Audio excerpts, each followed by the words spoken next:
Hey guys, back for another video today. So we're going to talk a little bit about throwing our basic strikes in collie or self-defense. You can buy a stick from Walmart, very, very inexpensive.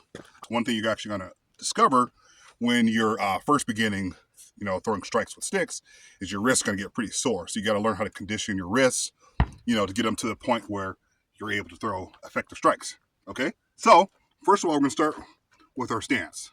Usually my stance will be something like this, or I can even be the other way as well, But typically I want to start off like this, just like this.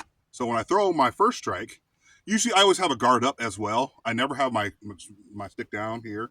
I can have like this. It looks a little bit less threatening, just walking around like this versus like this. But in a self-defense situation, I'd rather have my stick like this, so I can throw guards, right? I can block, right? And I can also throw counters. But we're going to start with our most basic strike. And our number one strike is going to be right here. See that? Once again, I'm going to show you guys again, right here. Now I'm using my hips. You guys can see it. I'm using my hips, and I'm not throwing. So I'm not going to just be throwing like this, okay? I mean, you can, but you're going to pull muscle or do something. So you want to get your whole body into it, okay? So my guard is up like this. My other hand is probably back like this. Light on my feet, quick on my feet, right? Guard is up. When I throw that number one strike, I'm going to throw it, and I'm going to come down. I'm going to come straight down. And I want to be able to make sure that my knuckles are in line. And think of this as like an edge right here on my weapon. I don't want to be spinning it and twisting my wrist and doing all this extra crap, right? I want to be able to, like I'm painting with a brush, right? So that's my number one strike. Boom. Number one strikes. Boom. I can bring it around and throw that number one strike. All right. Now your number two strike, right, is here. Okay. So this is my number one strike. My number two strike is coming from my shoulder, and I'm throwing that shot. Okay. Typically when I throw my shots, what I want to do is I want to kind of shoulder load, right? So even if I'm in my guard, I'm starting from my shoulder and bringing that strike down. When number two strike, I'm bringing that strike down. You see how perfect it is? I'm not doing this. I'm not twisting my wrist. What you're going to do is you're going to tweak and hurt your wrist, okay? So this is the number one strike. This is the number two strike. Now, one of the questions people have, general question people have is, what do I do with my other hand when I'm, throwing strikes and stuff? Do I have it up here? Do I have it behind my back like a swords fighter? What do I do with my other hand?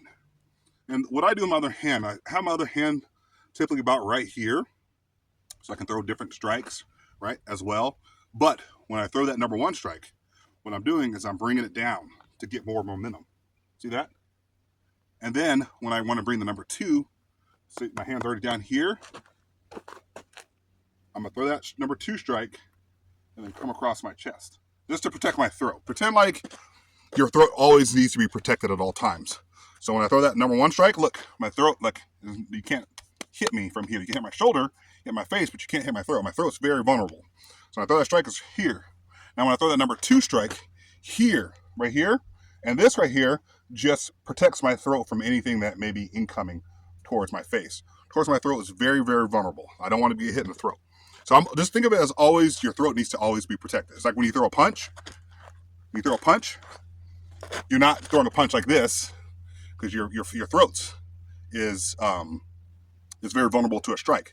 So typically, when I throw that strike, I'm turning my body, turning my hips, and then when I throw that number two, I'm bringing it over. So the 1, 2, 1, 2, 1, 2. Now, one thing to not do when you're also throwing your strikes is not do this whole thing. You don't want it so wide, right? Don't do it so wide. I know you might be a little nervous when you're first starting out, but don't be so wide. Make sure it's coming down here. Start off with good habits so that I can, if I'm in think of myself in a narrow hall, right? And I throw a couple of good strikes. See that? See that? It's very narrow. Boom, boom, boom, boom, boom, boom, boom, boom, boom, boom. All right, that's your most basic number one and number two strikes.